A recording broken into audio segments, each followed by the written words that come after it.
In this video, we are going to explore the topic of how to network and build relationships. That is especially very important for B2B startups and businesses. While online, there is an ocean of content and competitors.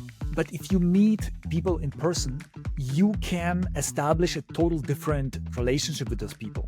And to explore this topic even deeper, we have an interview with Dennis, a Canadian IT agency owner who is an introvert and acquired most of his clients through networking. Before we jump into the interview, I will give you 10 lessons from Dennis. The first tip is start locally with social events. There might be some business meetups, or you can check out Chamber of Commerce or some other communities and just go there and socialize. The second advice is, even if it doesn't feel comfortable to go to those social events and network, just start doing that. And believe me and Dennis, it will become easier. Even Dennis, who is an introvert, became more comfortable the more he was doing that. The third advice is approach people with genuine curiosity. Don't put too much pressure on you and don't start with your pitch. Instead, just ask about their life, their work, and some conversations will evolve. And the next tip is don't start with your pitch of your services, but instead try to figure out which kind of problems they have and needs. And then you can offer individual solutions for that. But don't just tell all your services, because that will not be very relevant for most of people. Tip number 5 is you can use some icebreakers. You can say something related to the event or to the name tag. Maybe you know the company that this person represents, and then you can refer to some news that you've heard about this company. You can vary depending on the situation. Tip number 6 is about follow-up. Don't forget to follow up after the event. And if they send you a message, reply as fast as possible. In the beginning of a relationship, reliability is so essential because your actions will be resulting in their image of you. So a few mistakes or one mistake can lead to them thinking that you are not reliable, which is the core of networking, to be perceived as reliable and great solution. And the next tip is you can even offer some free service or some free value. For example, in Dennis's case, he was offering sometimes to fix small issues in Windows on computer. And those things can lead to long-term relationships or referrals. Tip number 8, if you are joining an existing group in a networking event, be kind and don't be pushy. You can just listen for a little bit and wait for an opportunity to join. And don't just come to a new group while they're talking and just starting interrupting them. Number 9, you can talk with everyone and everyone can become your lead customer or a referral, someone who can refer you to someone who can become your customer. Enjoy the conversations. Don't just focus too much on acquiring clients, because it's all about human connections and you never know which person can help you to find clients or maybe some other ways. And the last advice can be very important if you feel demotivated. Just think about the successes that you had with nice conversations, with networking events, with maybe even finding potential clients or real clients. Even if you haven't found a client yet, maybe you have found people who are interested, and that can motivate you to go forward with more networking. And now we are switching to the full interview where you can learn from Dennis the all details from his experiences and lessons in networking and relationship building.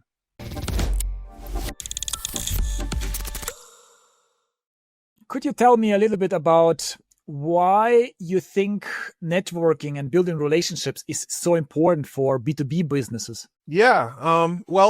As an operator of a primarily B2B business myself, I found that like so many so many businesses, I feel like kind of fail in the beginning because they don't spend the time and energy to build positive relationships with their customers, with other businesses, with, people in the community. I think especially since, this whole, the whole pandemic issue where we were kind of locked inside, and, I think a lot of people kind of missed out on that human connection. And, where I operate my business, which is primarily like an IT services, I deal with a lot of software as a service type products, but, created by other people. But I think businesses, especially in my area, which is what I was mentioning before the show, which is, relatively rural area, people really like that kind of hands-on. They want to know who they're working with. They want to know about you. They, here I can, in a lot of places, I can go to a business in the local town here and I can say, my name is Dennis and my father is so-and-so, and they might even know my parents. They might know my grandparents.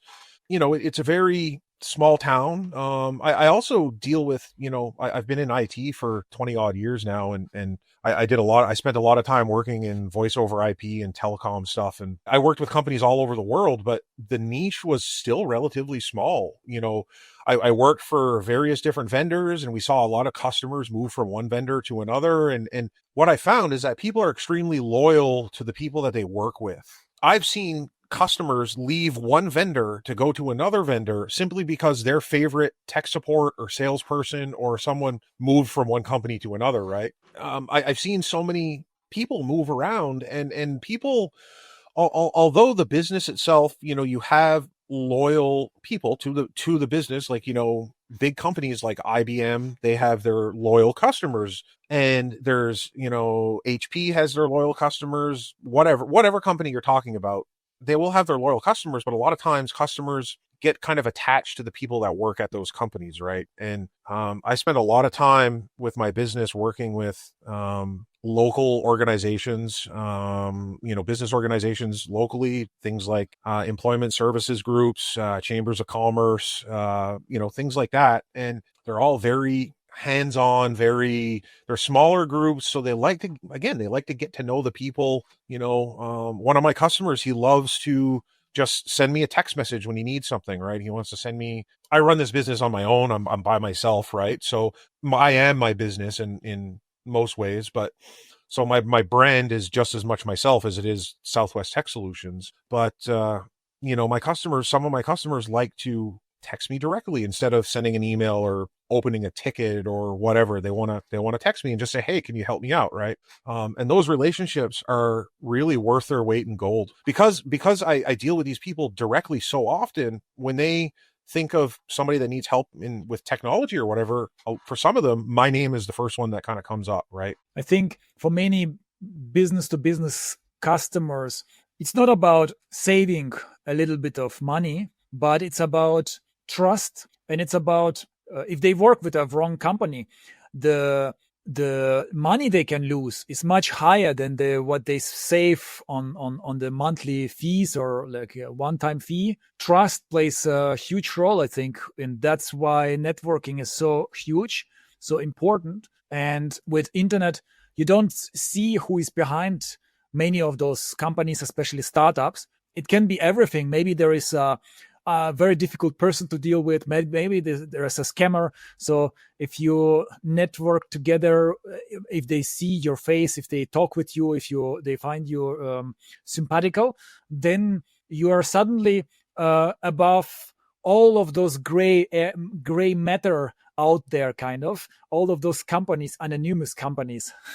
Saving money and being cost effective is not always about the actual price. You have to look at, what your return on investment is, right? And when a customer comes to someone, whether it's someone like me, whether it's someone, like you, or a SaaS service or whatever, when someone is spending time out of their day to come to us for advice or to come to us for help, that's also costing them money, right? So it's not just about the $5 a month or the $50 an hour or whatever it is you're charging for services. It's about how effective you are with that time, right? Because if I were to charge somebody $100 an hour and it takes me 1 hour to do something, then the next guy charges $50 an hour and it takes him 2 hours to do something. Well, the price is the same, but if I'm fixing a system for somebody, that 1 hour is likely cheaper than the 2 hours, even though the out of pocket price is the same, right? Because if I don't know, if their point of sale system is down, or if their email is down, or something, they're not doing business during that time, right? There's all kinds of people out there that offer all kinds of services, and you have to pick the one that you can create the best relationship with, right? And the way I look at it is I want less customers, but higher quality customers in a lot of ways. I've yet to turn down any customers at all. But I feel like I'm able to forge those relationships because I've been involved with, I go to local business meetups, and I go to Chamber of Commerce events, and I go to various things where I get to meet the people that are in the local business community here, right? And along with that comes, just by word of mouth, I may get like a local business owner who says, well, can you come to my house and help me with something? Or, I do a bit of, residential stuff too, kind of in my downtime. And it's usually a lot of times it's for people who I've dealt with in a business who are, loyal customers to me already. So I want to return that favor by going that extra mile and being able to, help them out wherever, right? So it's not only about getting the clients, but also over delivering, kind of. And that's where you establish also a really tight connection. That's so that if they see a cheaper offer, they don't just switch, because they know with you they have the security, the safety. Yeah, and that's exactly it. Like, I do my best to be, as responsive and as quick as I can with a lot of things, but I also try to be as transparent as I can. So if I tell a customer that something's going to take 4 hours or 2 hours or whatever, and I find out it's going to take longer, well, the first thing I do is I get in touch with the customer and I say, it's going to take longer. Are you okay with this? Like a lot of businesses and services oftentimes have like hidden fees, right? So that someone might advertise that they charge X amount of dollars or euros or whatever for an hour, but then all of a sudden it's that plus a surcharge plus, another fee plus whatever. Or, with a lot of SaaS products and online stuff, you get like that freemium model, which is good in a lot of ways because you can kind of try things out. But there's always that hook where with the freemium model, you always get the really good stuff is always kind of hidden behind a payment, right? And I mean, there's a lot of business reason for that too. I'm a big fan of, you should, if you use something and it brings you benefit, you should pay for it, right? Like whether that's a SaaS product, whether that's someone fixing your computer, whatever it is, right? Like you should, so people should be compensated for the time and the work that they put in, right? There's so many different ways that you can do it, of course. But again, for me, like I've tried radio ads, I've tried newspaper ads, I've tried all kinds of things for my business. And really, so far, the only thing that's really worked substantially is word of mouth and just, doing my best to optimize my website so that it can be found in search engines and like that kind of stuff, right? Like, so the typical SEO that we all have to do, whether you're a SaaS, whether you're a YouTube channel, doesn't matter. You want to be found, right? Yeah, it always goes back to the relationships that I've made with people that seem to be best for me.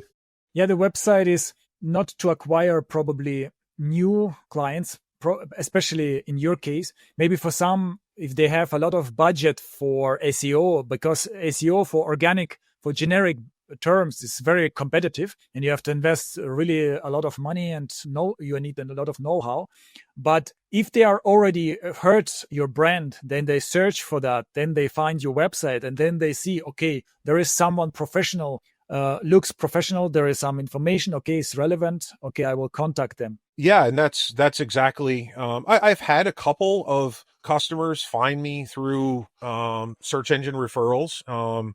They were looking, I do a little bit of, web development. I've set up a few websites on, on WordPress and things like that. So I try to offer as much of a rounded out experience as I can. But, there seemed to be, in at least in this area, there was kind of a lack of affordable web design services where, we have one local business that's really good at what they do, but they're just really expensive. And a lot of small businesses can't afford that when they're first starting out. So I try to provide those things, and I've had a couple of people come my way just simply for that through search engine referrals. And I haven't spent big money. I've just, people search for certain type of service in my local area and it comes up, right? Yeah, there, of course, in the local area, there is much less competition. It's a different thing than for like national-wide to try to rank for for Yes. without location. Yeah, for sure. And again, like it goes back to the relationships, right? Where I can, if you were to hire someone to do like a website or whatever that was not local, then you'd have to you'd have to do a Zoom meeting, or you'd have to do Google Meet or Teams or something. What I found works well for me and my customers at this point is I can meet up with them at a local coffee shop, right? And we can sit and we can go through things, side by side, right? Like my customer can bring their laptop and I can have my laptop. We can sit next to each other. We can work on whatever, whether that's a website or whether that's setting up their email service, or setting up something. I can go to their office and do the same thing, right? So Dennis, how did your networking skills evolve, would you say? when I'm inherently an introvert, and I'm a very introverted type person, and I've dealt with a lot of social anxiety and stuff in my life, but when it comes to doing business, like I'm actually, and I don't, and maybe it's because I enjoy this so much, but it seems like I've been able to kind of put that aside. I walk down the street and I see, there's a business there. Well, maybe they could use my services. So I walk in and I hand them a flyer and I talk to them. I was quite hesitant at the beginning, but once I kind of started moving and I started I started meeting people, then and I was getting into practice, then it became much easier too. So it was just getting over that initial bump. It's like Sunday night before you go to work on Monday, you get all worked up, and, but Monday when you get to work, you feel a little bit better. And well, it's kind of the same thing with me. It's like, all I got to do is talk to that first person. And once I talk to that first person, it's like a weight is lifted, and it's just, so it's getting over that hump.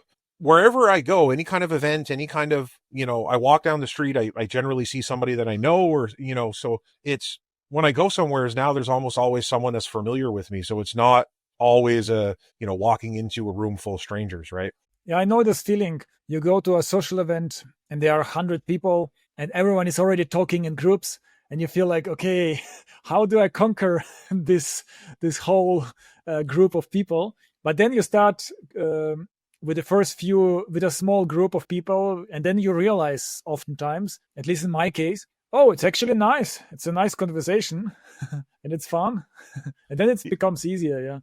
Yeah. And that's the thing, right? And then once you start, I've gotten, I've made small deals by going to an event, and, I'm standing over in the corner talking to somebody that I know from one organization. Somebody else comes over and I get introduced. And so I've gotten a lot of work that way. And that works really well for me. And again, like I'm not, I know things work a little bit differently for networking if you're in like a bigger city and things like that. But then again, it doesn't really matter where you are. The business communities are still the business communities, whether you're in a big city or a small city. You might, like in a big city with 1 million people, there might be, 2 or 3 smaller business like there might be 2 or 3 business communities, right?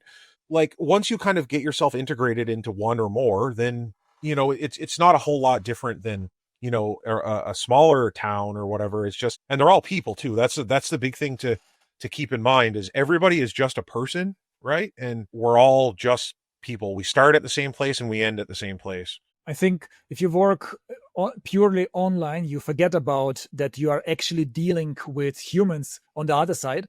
You have your numbers, your goals. You say, okay, this post has been liked by 100 people, and you start optimizing and those like thumbnails so that people click on it.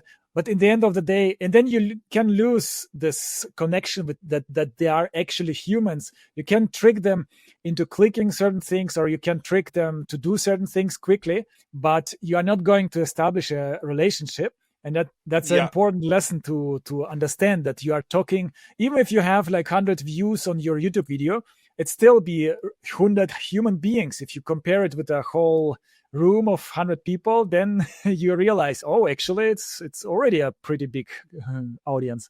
When you look online, and if you follow any communities that deal with SaaS services, things like that, like people talk about the response they get on Reddit and the response they get on Google, for Google ads, and things like Product Hunt and stuff like that, and then you get people that have like you kind of mentioned, that they get like many views, many likes, many whatever, but then they still fail, right? So they put out a really popular product and it works, but then they either run into something like scalability, where they can't scale their product, or they don't know how to scale their team.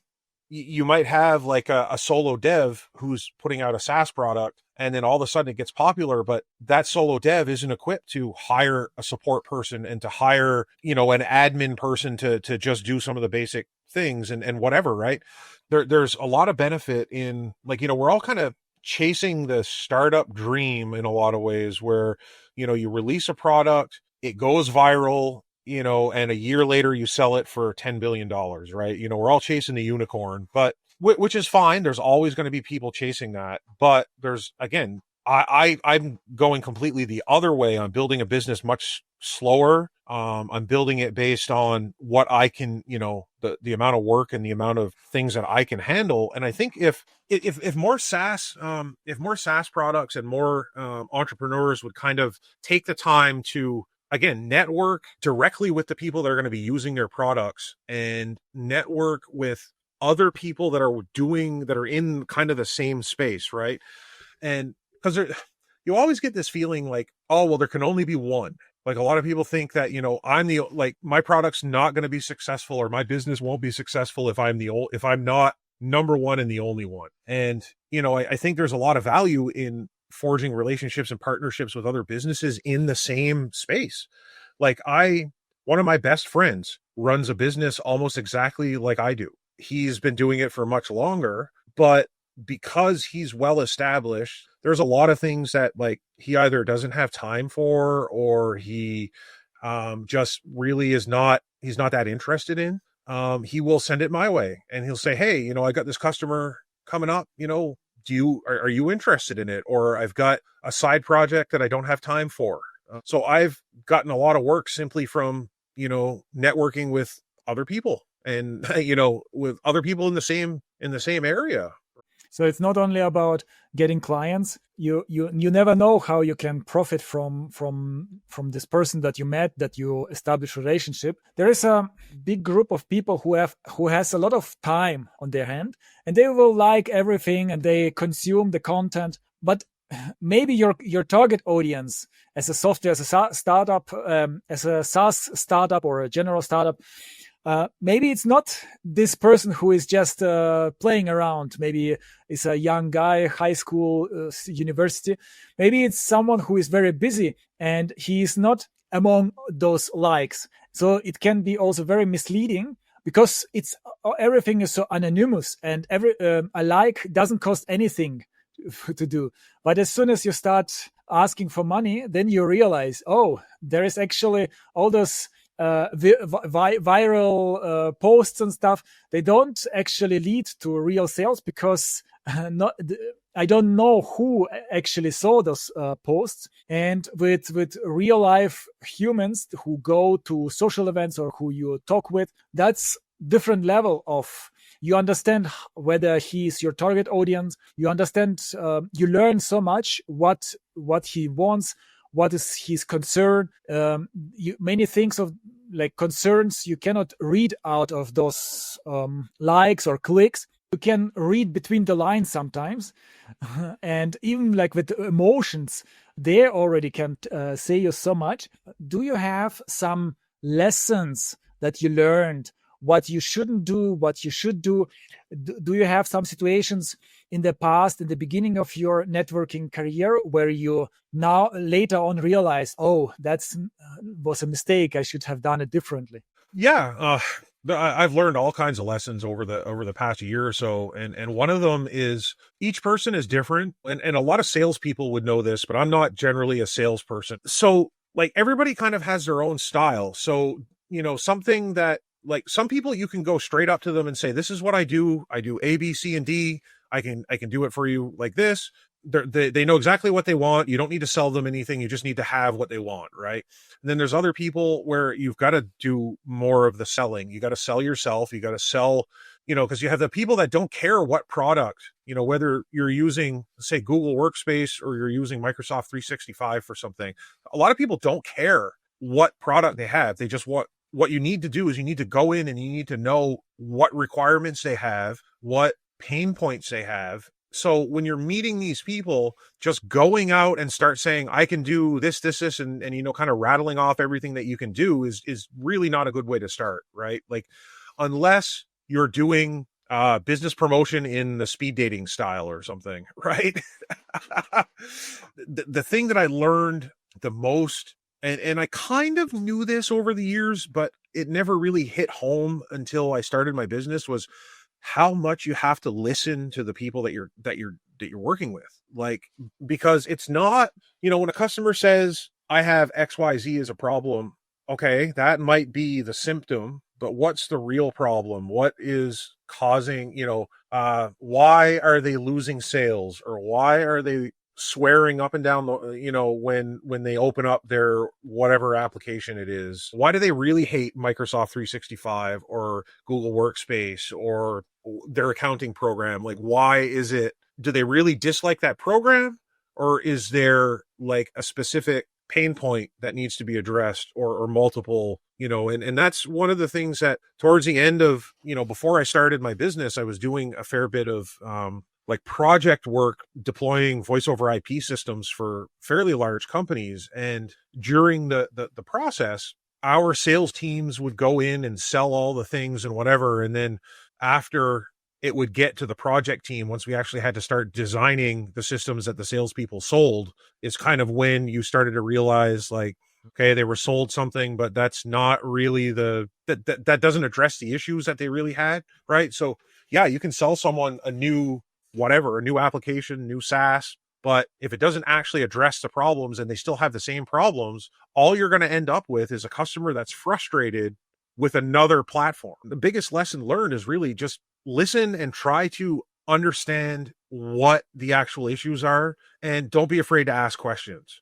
When you're trying to sell those services and create lasting relationships, the better you know someone's business, the better you're going to be. And that should go for whether you're doing a B2B service business, whether you're selling widgets, or whether you're a SaaS product. I'm trying out a small SaaS product for posting, like scheduling posts and stuff for various social media, and something I found on Reddit, and the creator answers my emails, right? Like I said, like yesterday I had a problem with a thing that didn't post. I get an email back and he says, yeah, he said, I made some changes yesterday and I kind of messed things up, and I just tested again and it seems to be working. Let me know. Like, and I'm pretty sure he's a one man operation. At least I got an answer.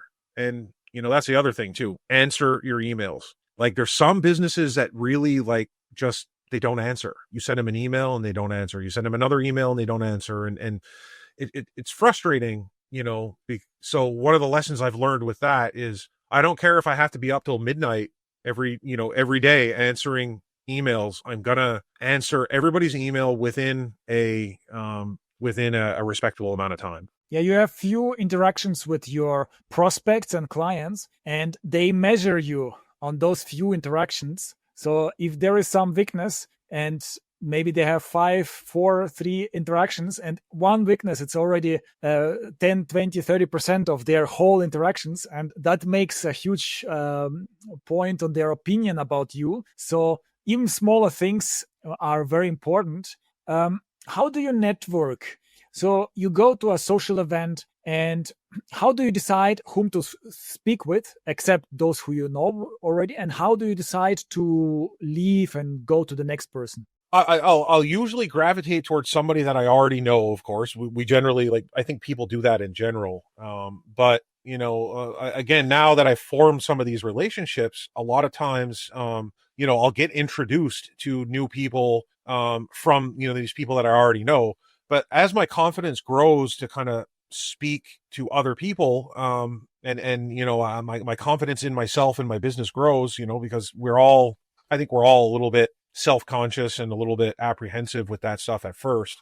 But as my confidence grows, I'm able to kind of, I guess I just try to read the room, and I see who's talking to other people. And if I'm lucky enough to be at a social event where they introduce certain people, then at least I kind of, if there's somebody from a certain company that, I'm interested in, I'll, after the introductions, at least I know who that person is, whether, what their position is at that business, whether they're the business owner, whether they're, a vice president or an HR person or whatever. And I know them at least by title and what business they work for. So I can, at least there's a lot of icebreaker tips that you can use for that. Like, how long have you been with such and such a company? What, hey, I know your company does X, Y, and Z, but, what else do you guys do? It works most of the time. And luckily at these social events, especially if they're made specifically for business, everybody kind of expects to be talked to and to talk to other people. So nobody's really surprised when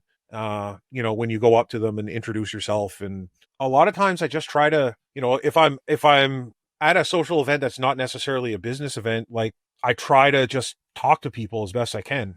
Again, if there's somebody that I know, then maybe I can ask them if they know, who someone is or what they do.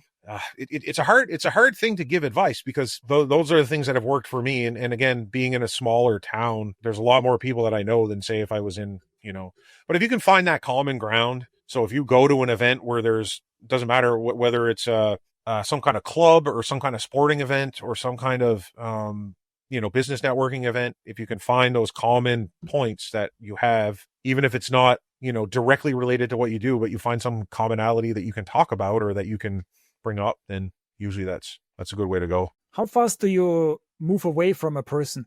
Is it important for you that this person is your target audience, or you still communicate and talk with the person even if it's not cannot become your client? A lot of times once I start speaking to someone, I genuinely get interested in what they have to say and what they're doing, right? And for me, like, if I'm not going to put the effort into actually like having a meaningful conversation with someone, then maybe I wouldn't go to them in the first place. Like, I think everybody has something interesting to say. And believe it or not, like in my industry, anybody could potentially be a customer, whether it appears so in the beginning or not. Everybody can give a referral. So, if I'm speaking to you and you're telling me that you like fishing in the river down the road, and, maybe I'm not interested in that personally, I still find other people's interests very interesting. If I have a conversation with them, meaningful conversation that they can remember, in the future, they might say, oh, well, I don't have anything for this guy, but I was talking to this guy at whatever social gathering and he does IT, and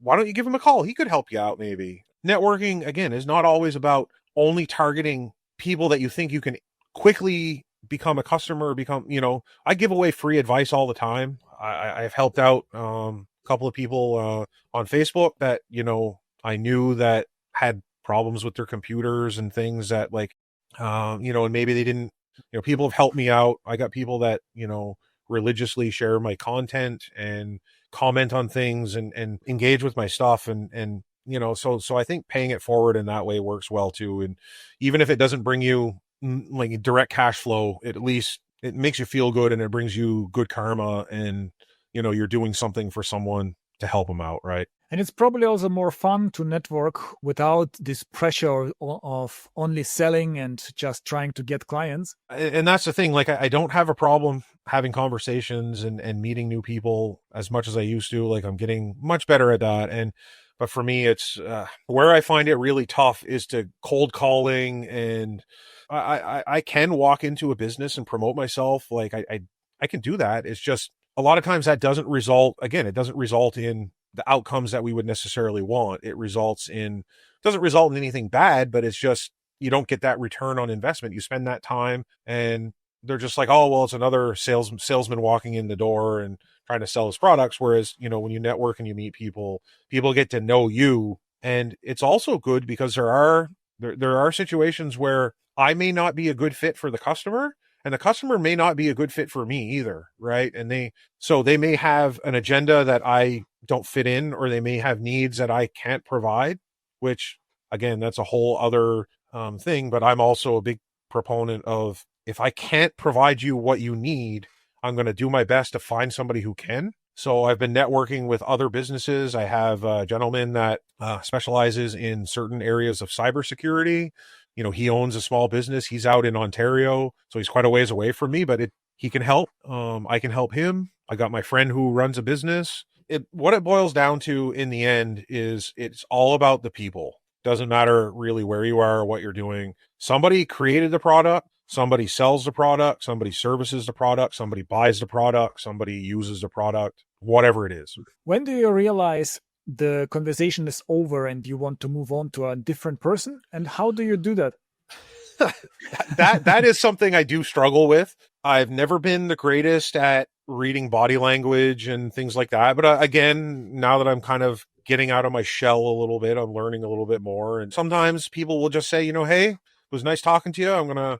I see somebody over there that I want to talk to, whatever, or, and there's a point where sometimes where I guess if you feel that the conversation is being forced too much, where you're really grasping to try to find something to talk about, okay, it's probably like, hey, thanks for your time. It was nice meeting you. We'll talk to you again. You mentioned that your confidence is growing in networking.